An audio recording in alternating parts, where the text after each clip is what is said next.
یه روز که از در خونه اومدم تو، با خودم گفتم که پوریا یه وقتشه یه کار خوب انجام بدی، وقتشه یه کار باحال بکنی. رفتم تو خونه با خودم فکر کردم، با خودم تو خونه راه رفتم، فکر کردم. ها اومد به ذهنم، گفتم برم تو بالکن هوایی بخورم که بعدش بشینم سراغ کار. صندلیو کشیدم اینور، رفتم تو بالکن، گفتم من که از کشورم دورم، پس چرا یه حرکت خفن واسه ایران نزنم، چرا حرکت خفن نزنم. اینا رو ولش کن آقا. گفتم که برم تو، بشینم سراغ ادیت حماسی، بشینم سراغ ادیتی که واسه ایرانم بزنم. نشستم، رفتم تو یوتیوب سرچ کردم ایران 4K تا فوتیجای 4K ایران واسم بیاره. بریم تو کارش.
چطورین؟ خوش اومدین به اولین ویدئوی چنل من بعد 2-3 سال غیبت خاموش. اومدیم که یه آموزش ادیت حماسی با هم دیگه داشته باشیم، ولی نه اینکه من الان از همینجا بزنم استارتش بخوره، از همینجا مثلا بریم آموزش رو با هم دیگه ببینیم و اینا. نه، میخوایم بریم داخل اینجا، حتی از اینجا هم نه، بریم که من بهتون بگم اصلا چجوری اپلیکیشن رو دانلود کنین، چجوری وارد شین، بریم داخل اصلا از اول کسی که 0. آقا ما اینجا میزنیم دانلود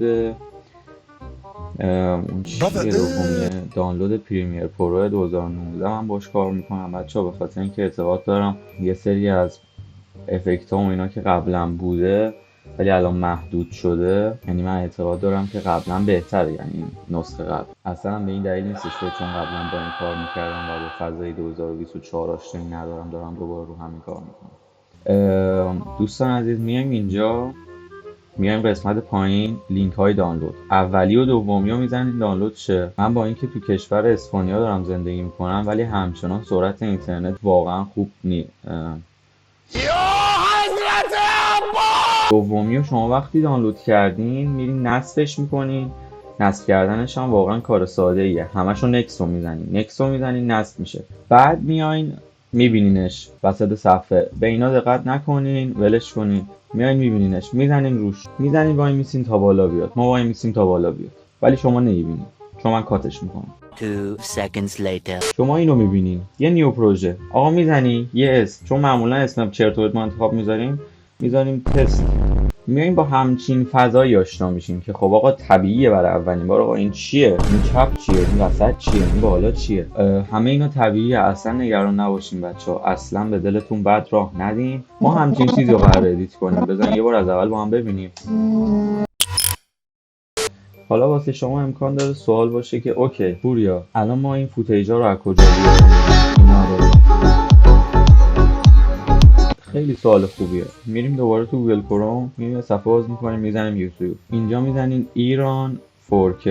تصاویر ایران رو واسهتون میاره بچه‌ها، همه تصاویر ایران، تصاویر تهران، چون من خودم از این استفاده کردم یه سری از جاهاشو، تصاویر تخت جمشید، حالا اینکه تخت جمشید نیست ولی تخت جمشید هم واسهتون میاره، همه چی. و واقعا یوتیوب چیز خوبیه. حالا ما میگیم که اوکی حالا پوریا این چیه جلوت؟ من قرار نیست به ما یاد بدیم، من قرار نیست ما بگی چیکار کنیم. چرا آقا این پاک؟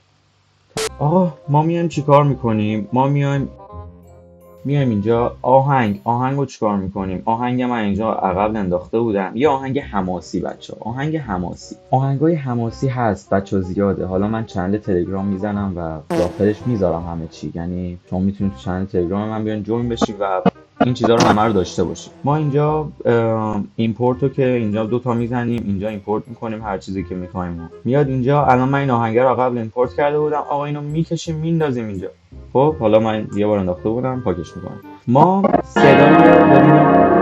صدا قاطیه. ما صدای این ویدیو رو نمیخوایم، ما صدای فقط آهنگمون رو میخوایم. یه راست کلیک میکنیم رو ویدیو، آن لینک رو میزنیم، یه دونه میزنیم رو این، پاکش میکنیم. تموم شد و رفت. پاکش کردیم. حالا اینو میذاریم یه نزدیکتر باشن به هم دیگه بچه‌ها. من الان این برج آزادی رو برمیدارم، میارم اول میکشمش، دستی کار میکنیم. ما میارمش اول، وای میسیم تا اونجایی که شروع میشه آهنگ تون میشه، اونجا اصل کاری شروع میشه.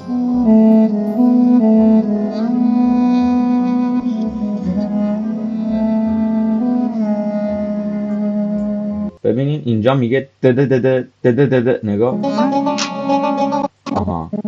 اینجا ما یک کات، بچه‌ها من سی رو میزنم باش کات میکنه. شما هم قطعا باید سی رو بزنین باش کات کنه. سی کات میکنه، وی سلکت میکنه. سی رو میزنین میاد رو کات. حالا اگه نخواستین سی رو بزنین، این بغل ابزار کات هست. اینو میبینین. اینو میزنین کات. آقا ما میخوایم تا همین جایی که میگه دده دده دده دده، یعنی اینجا تو این قسمت تا میگه دده دده سیاه میشه. دیدین؟ ما تا همینجا دلمون میخواد ویدیوی اول رو داشته باشیم، تا همینجا. بعدش میریم سراغ یه ویدیوی دیگه از برف مثلا. از اینجا میزنیم، کات میکنیم، قبلی‌ها رو دیلیت میکنیم، میایم. اونجایی که میگه دده دده میخوایم ویدیو عوض شه و این قشنگ‌تر بشه. دوباره الان میگه دده دده، دوباره عوض میشه. نگاه. اینجا میگه. اینجا دوباره یک کات میکنیم، میریم عقب. ببینین چه جوری شد. الان سیاه شد. دیدین؟ مثلا این منظره تهران میتونه قشنگ باشه. اینجا از اینجا قبلی‌ها رو میندازیم بره، میاریم اینا رو نزدیک. الان دوباره میگه دده. دیدین؟ خب پس اینم وای میسونیم، یه تق میزنیم اینجا، این میفرستیم عقب. الان با سیاه میشه. نگاه. آقا این مثلا خورشید خیلی زیباست. این تو ویدیو خودم گذاشته بودم. خورشید که نیست، ماه طلوع غروب. ببخشید نمیدونم. بچه اینم بهتون بگم که آموزش اسلو موشن و اینکه چجوری اسلو موشن رو نرم کنیم و چجوری همه این چیزها رو بچه در آینده واسهتون میذارم. هیچ جای نگرانی نیست، اصلا نگران نباشید. دوباره عوض شد، گفته داده. دوباره ما میریم عقب، میگه ببینین سیاه شد دوباره. حالا دوباره کوچیکش میکنیم، میایم ببینیم کجا عوض میشه ویدیو. دوباره برفی، جاده برفی قبلی یا خدافظ شما. اینو میکشیم میایم، دوباره بزرگش میکنیم، ببینیم اوضاع چقدر. وای میسیم بره جلو. اونجایی که میگه دن دن دن دن دن دن دن دن دن دن سرم میگه دن دن دن، اونجا باید هی عوض شه. نگاه.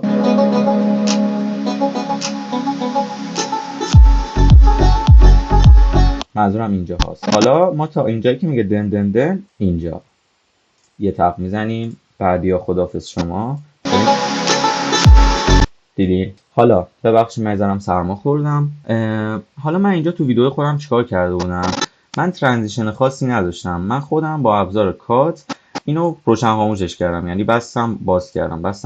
الان شما کات بکنین، یه فریم کات بدین. حالا این باز کوچیک، یه ذره بزرگتر. یه فریم کات بدین، همینقدر بسته. اینجا یه فریم نیست، اینجا دوتا فریمه. خب بعد شما اینا رو هر کدوم وسطیاشو پاک کنین. وسطی پاک، وسطی پاک. اینطوری شد. دیدین؟ حالا از اینجا آماده است که ویدیو جدید، فوتیج جدید بیاد. خب آقا ما تهران رو انجام دادیم، میریم سراغ یه فوتیج دیگه‌ای که دانلود کرده بودیم. ایران. آقا ما یه دوتا میزنیم اینجا، این میاد اینجا، میاد تو این فضا یعنی چی؟ یعنی آقا وقتی میاد تو این فضا تو میتونی انتخاب کنی کجا رو میتونی بذاری. دیگه نمیخواد بیاری اینجا هی بگی تق فلان، اینور کات کنم اونور سلکت کنم. از همینجا الان من میگم آقا از این منظره من مثلا اینجاشو دوست دارم، اینجاشو مثلا دوست دارم. تو مارکینو میزنی در حد 1-2 ثانیه. مارک اوت. اینجا درگ ویدیو اونلی، اینو بزنین آدیو اونلی میاد، ولی شما فقط ویدیوشو میخواین، شما آدیوشو نمیخواین، شما آدیو دارین. ویدیو اونلی میندازیمش اینجا. حواستون باشه اینجا بزرگ کنین رونی که کات کردیم نیفته. پشت این که کات کرد آخری ببین. آها دیدین؟ خب اینجا دومی ضرب و زد. ما حالا به همین رویه ادامه میدیم ولی حالا بذارید من 2 تا دیگه‌شو انجام میدم. ولی بعدش برای اینکه خستتون نکنم میریم سراغ مرحله بعدی. یه درگین، یه مارکینگ اینجا از منظره میایم عقب چند تا فریم، اینجا از صحرا. کلا اتفاق قشنگی تو کبیر نمیفته ولی به هر حال ببینید اینجا میفته. بعدی و وقتی دیدین هر جا افتاد باز میرین مثلا از اینجا. عین ویدئوی من نمیشه بچه‌ها 100%، چون من دارم رندوم همینطوری انتخاب میکنم. فقط میخوام فرم کات کردن و انداختن رو بهتون بگم. یعنی شما صفر هم باشین همینو الان بزنن جلوتون شما میتونید ادیت کنید و هیچ کاری واسهتون نداره. حالا اینکه چه جوری ما میتونیم تو ایران در آینده پیج اینستا بزنیم، پیجمون بره بالا، چیا بذاریم توش، همه اینا رو براتون توضیح میدم در آینده. شما اول لطف کن یه سابسکرایب بکن، لایک هم اگه دوست داشتی بکن، کامنتو خیلی حوصله میخواد. من خودم خیلی وقت حوصله کامنت گذاشتن ندارم ولی ممنون. حالا از اول یه نگاه بکنیم بچه‌ها، بعدش من ادامه‌شو انجام میدم، آخرش بهتون میگم چه چیزایی لازم داره.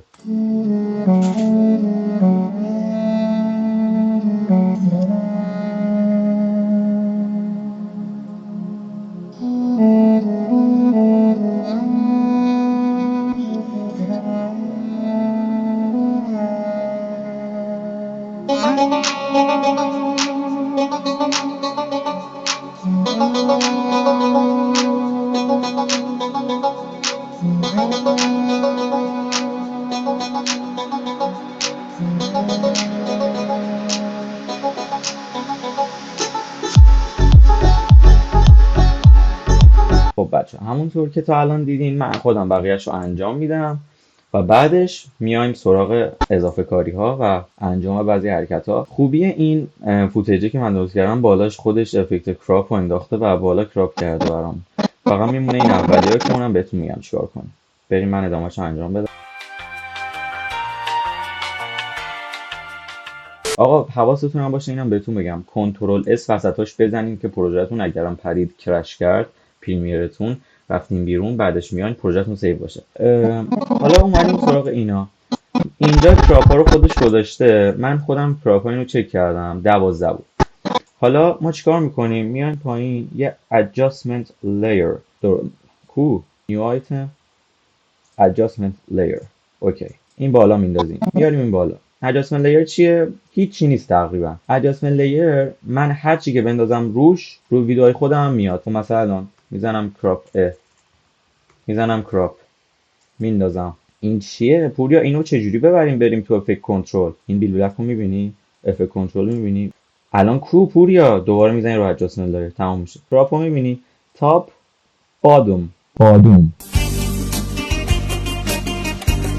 الان من چیکار میکنم؟ کراپو میکنم 12، تاپو میکنم 12، بادومم میکنم 12. الان کلش شد 12 کل ویدیوهای من. این از این. حالا میرسیم سراغ چی؟ پوریا ما نمیخوایم رنگ اصلی ویدیو باشه. باشه ازم اشکال نداره. پوریا واسه یه CC آماده کرده. CC جون CC5 اینو بندازی رو ویدیو ببین رنگش چه شکلی میشه. پوریا این رنگش خیلی تنده عزیزم، اینو بزن بیا تو افکت کنترل اینو کمتر کن خودت تنظیمش کن. این قبله این بعده این قبله این بعده. دیدین؟ حالا اگه بخواین برای این ویدیوهاتون هم این CC رنگ بیاد اینو ادامه بدین تموم شد رفت. حالا پوریا من چیکار کنم یه ذره حالت چه میدونم حالت فیلمی طور بشه این اولش؟ خب عزیز دلم کاری نداره این adjustment layer اینجاست. پوریا چیکار کنیم؟ شما میزنی یه VHS اینجا یه یونی VHS میندازی روش این شکلیشه اگه دوست نداری. حالا تنظیماتشو بهتون میگم بچه‌ها. حالا یونی VHS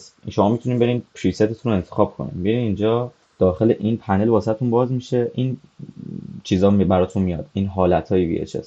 خب بچه‌ها این از این بود. این به صورت آموزش ویدئوی حماسی طور مثلا میشه گفت بهش که خب امروز ما با هم دیگه اینو کار کردیم. امروز بهتون گفتم چه شکلی میتونین انجامش بدین. خیلی ممنون که این ویدیو رو تا آخر دیدین و مرسی اینکه حمایت میکنین. من بعد چند وقت اومدم لایک و سابسکرایب یادتون نره. کامنت کار سختیه ولی ممنون میشم و دوستتون دارم. مراقب خودتون باشین.